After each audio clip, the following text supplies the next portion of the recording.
Okay, so this is a picture of bulbs in a series circuit, and what happens when you add one more bulb? Well, if you add one more bulb, it's going to become dimmer. The light bulbs are not going to be as bright as they were. Now, why is that so? Well, you see, light bulbs have this thing called resistance. That means what they do is that they reduce the amount of electricity that's flowing, back into the battery. So they have this thing called resistance. And imagine you are running around a field, and each light bulb is like a wall that you have to climb over. So if you have 3 walls to climb over, okay, definitely your speed will be decreased by a lot. So if the more bulbs you add, the more resistance there is, and the more resistance there is, the less power each bulb would have. So the power produced by the battery is actually being shared by the 3 bulbs. So next, when would you use bulbs in series? Think about the disadvantages of using bulbs in series. Do you think you could use them at home? You think you can use them at home? Do you think you can use them in school? What would happen if you use bulbs in series? I mean, if you have series circuits in school and at home, what would happen? Okay, so you use them in the flashlight and you use them in Christmas lights.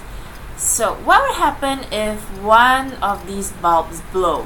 What do you think would happen to the entire string of Christmas lights? Next, batteries in series versus batteries in parallel.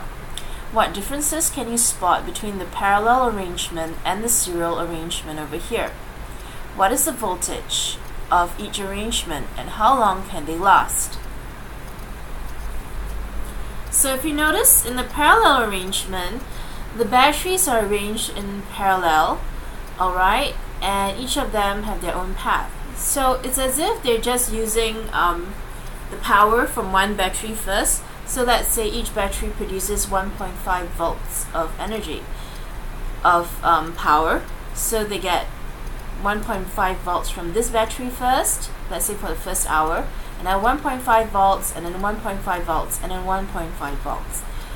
Now in the serial arrangement, the series arrangement, what happens is that once you add more batteries, the amount of power increases. So you actually add up all the power in these batteries, and the bulb that's connected to this will definitely become brighter. So we'll have 1.5 plus 1.5 plus 1.5 plus 1.5, so you get 6 volts of power at each time that's produced at each time. But here's the thing, because you're using all 4 batteries at the same time, it will last, let's say, it'll only last you for, let's say, an hour. Whereas the one in the parallel arrangement would be able to last you 4 hours. So, what happens when you add one more battery? Think about it. Next, bulbs in parallel series. As I want you to describe this diagram, and as you're describing, I want you to think about how are you going to connect the wires in this diagram. If you're going to create an actual parallel circuit, how are you going to go about doing it? Next, I want you to think about how is it different from the series circuit. Try to come up with words and compare the parallel circuit to the series circuit.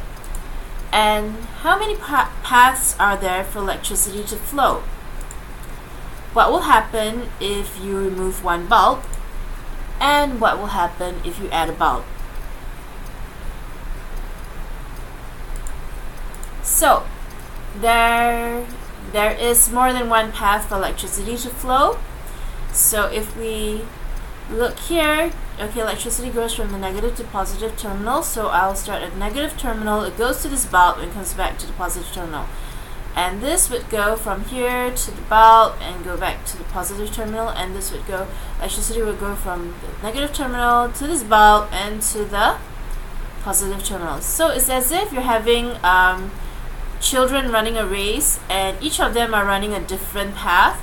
So let's say child A runs from here to here, and child B runs from here to here, and child C runs from here to here. And compare that with series circuit, which is something like a race that requires passing of the baton. So let's say child A runs, then he has to pass the baton to B, who then passes the baton to C. Okay, so it is different in a way. And if you remove a bulb, the circuit will not be broken. So let's say this is child B, this bulb over here, and child B has broken his leg, he cannot run anymore. But child A and child C are still able to run. Because you see, if this is broken, the electricity will not be able to flow here, but it can still flow here and go back to the battery, and it can still flow here and go back to the battery.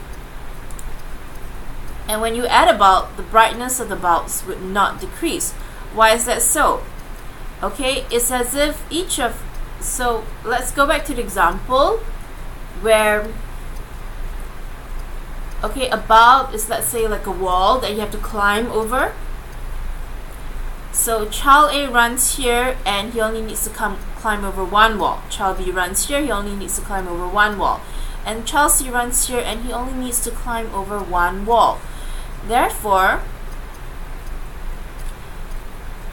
the path of which the electricity flows, okay, the electricity only meets the resistance of one bulb.